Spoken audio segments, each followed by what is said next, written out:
Hey family, for today's Wealth and Wisdom conversation, I'm going to be breaking down and explaining how to lower your monthly expenses. Because in most cases, nobody taught us that all it takes is just a simple phone call and asking the right questions. Because most people have no idea that this is even possible. By the end of this episode, you could be saving yourself at least $100 or more a month. So have your pen and paper ready so that you can lower your monthly expenses. Give this episode a thumbs up. Make sure you're subscribed. Check it out and let me know what you think. So nobody teaches that in most cases, especially with subscription-based services, insurance, and even utilities, that number can be negotiated. And companies set their prices knowing that the majority of customers will likely never push back. But you're not locked in as much as they want you to believe you are. Now, not every bill is negotiable in the same way, so let me break this down by category. Cable, internet, and phone are typically highly negotiable because these companies have retention departments whose entire job is to keep you from canceling. I had a client one time who was paying $350 a month for internet and cable bundled together for 3 years. She called them and said, "I'm considering canceling," and within 5 minutes, she was transferred to the retention department. She walked away with a $50 a month discount for the next 12 months.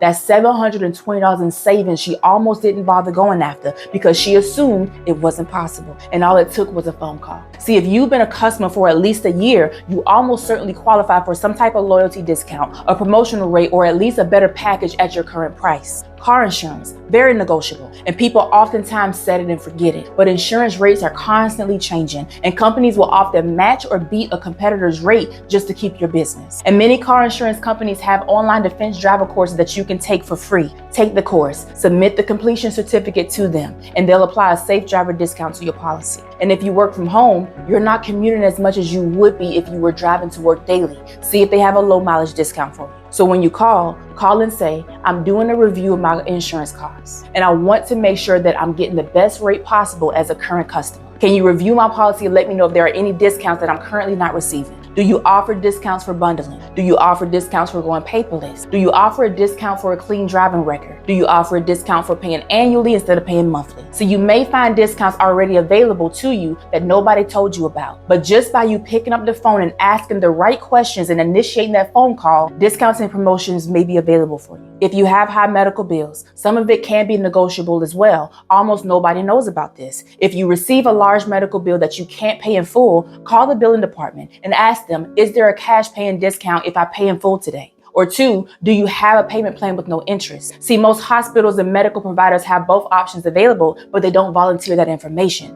You have to ask for it. I've seen medical bills reduced by 10 and 20% simply because the patient asks. Ask them if they have income-based reduction program, because you may qualify for that. Now, in most cases, income-based reduction programs only apply to large balances with people who have limited income. Homeowners insurance. View your policy. Take a look at your homeowner's policy and you'll see different coverages like coverage A for your home, coverage B for other structures, coverage C for personal belongings, and coverage D for loss of use. Some of those coverages might be higher than what you actually need or own, but it might be just right or even too low depending on your situation. So this is not something that you just lower just to save money without thinking it through. I want you to be very mindful when it comes to this. So before making any changes, do a real assessment. Walk through your home. Look at your furniture, your electronics, your clothes, your appliances. I want you to look at everything and estimate what would it cost to replace it all today, not for what you paid for then, but what you would have to pay for now and what it would cost now. Because in some cases, some of your coverage tiers can be reduced to bring down your premium, but you should only do this if you've carefully calculated that your current coverage is more than you realistically need. Credit card interest rates can be negotiable, especially if you've been a good customer, you have good credit, and you pay your credit card bills on time. Call your credit card company and say, "I've been a customer for X years. I've made consistent payments, and I'd like to request a lower APR." Now, it doesn't work every time, but it works more than people think. Even a 5 percentage point reduction on a card that you're carrying a balance on can save you money over time.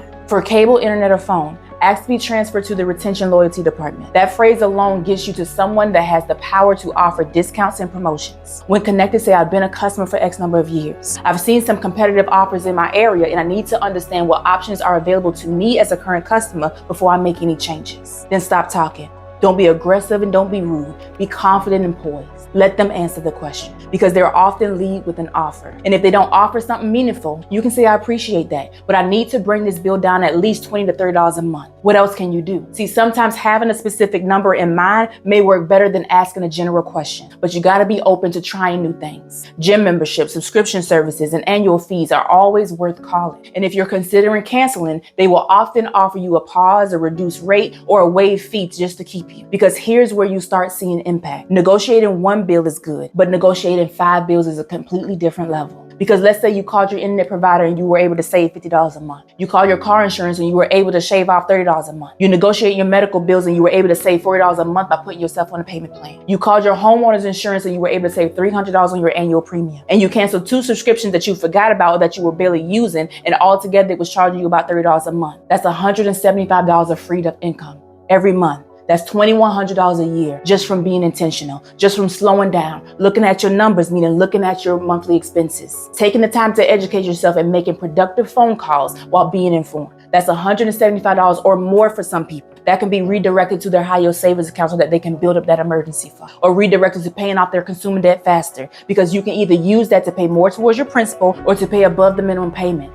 This is what I mean when I say building wealth isn't always about earning more income. Sometimes it's about slowing down, looking at your numbers so you can stop the leak. And here's how to make it stick going forward. And I do this myself. Once a year, pick a month. For me, it's every February. Put it in your calendar, do a full bill audit and negotiation suite. And I want you to start calling the top 3 to 5 recurring providers and ask each one of them, what promotions do you have available? Because if they don't have any available just by you calling, they may reinstate or extend your current existing discount. And some may even offer you a better plan for less. Always look at other competitors to see if they can match or reduce it. And in most cases, you'll be surprised how often they will. See, you have more power in your financial life than you've been led to believe. But when you don't look at your numbers, companies count on you to go with their flow, with their bill, and with their prices. They count on you to not be intentional with your finances because it benefits them. Or they count on you to be too busy or to be too uncomfortable to make the phone call and initiate the conversation, to ask questions, and to see what promotions or discounts are available to you that they don't openly advertise. If this episode was helpful to you, make sure you share it, because somebody in your circle is paying more than they need to right now and they don't even know it. As always, I'll be dropping more episodes like this every Wednesday. I want you to always remember, your mindset is the key to unlocking your financial freedom. It's time to leave behind what's comfortable for what's possible. All we have is now. So start now. See y'all next week.